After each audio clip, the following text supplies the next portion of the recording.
I got this advertising mailer the other day. It says here, garage door tune-up special, $49.50, regularly $87.50. That sounds like a great deal, right? It's actually not a great deal. Stick around and I'll show you how you can do this yourself, save time, and keep some of that $49.50 in your pocket.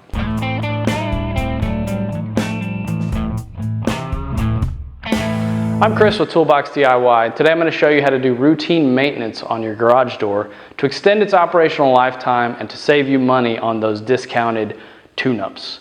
Now this maintenance usually takes only about 15 minutes, which is less time than you'll spend calling one of those professionals and meeting them at your house.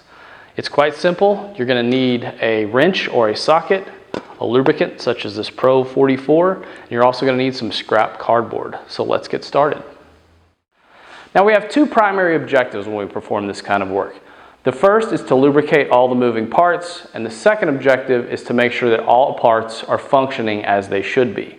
Now today I'm just going to cover the routine maintenance and I'm not going to cover repairs.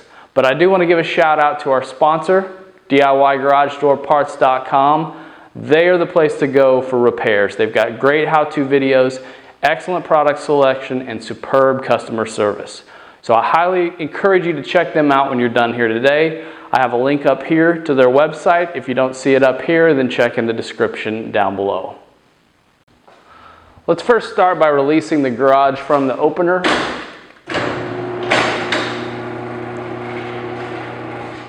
I'm going to start by checking to ensure that all the hinges are tight. These are mounted with bolts or lag screws. You don't have to really torque these down. You just want to go through and check each one. If you can turn it a little bit, go ahead and do it, but don't apply a lot of force to it. We just want to make sure that they're nice and tight. Once I'm done tightening the hinges, the next step is to lubricate. And I'm going to use this Pro 44 multi-purpose lubricant to do that. Now we want to lubricate the hinges, which includes the roller pin and possibly the roller bearings. So we'll do the hinges. You want to do the outsides of the hinges as well as the inside.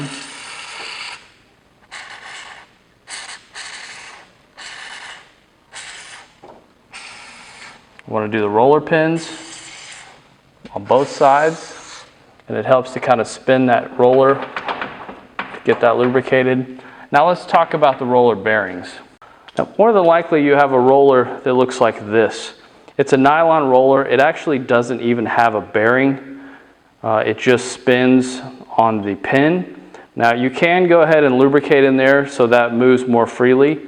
You may also have older metal rollers and you might see the ball bearings inside here. If you have those, go ahead and lubricate those ball bearings. Now I highly recommend upgrading to these sealed bearing nylon rollers.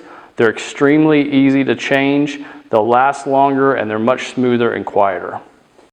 I decided to replace all my rollers with the sealed bearing nylon rollers.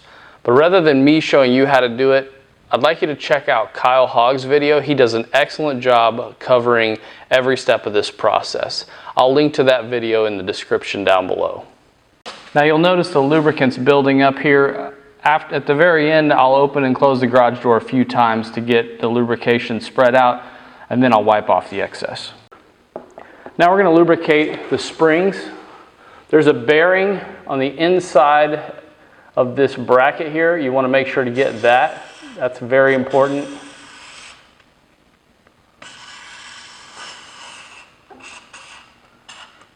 And then you can also choose to lubricate the spring. Now I like to take a piece of cardboard, that way I don't get lubricant all over a painted wall. And I just apply it liberally over the spring.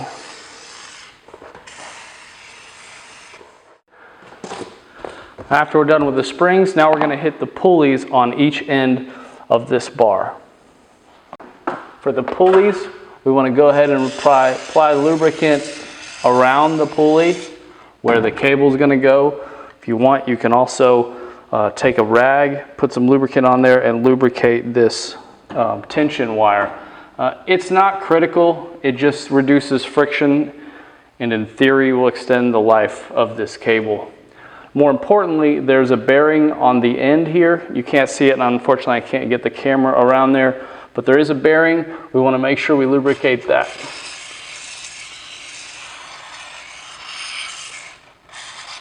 You're going to want to do this on the other side as well. To finish things off, we're going to lubricate the rail. The top part of the rail here is what the traveler actually moves on. That's what needs the most lubrication. This is actually pretty dry. So I'm going to go ahead and just run lubricant down the length of the track on both sides.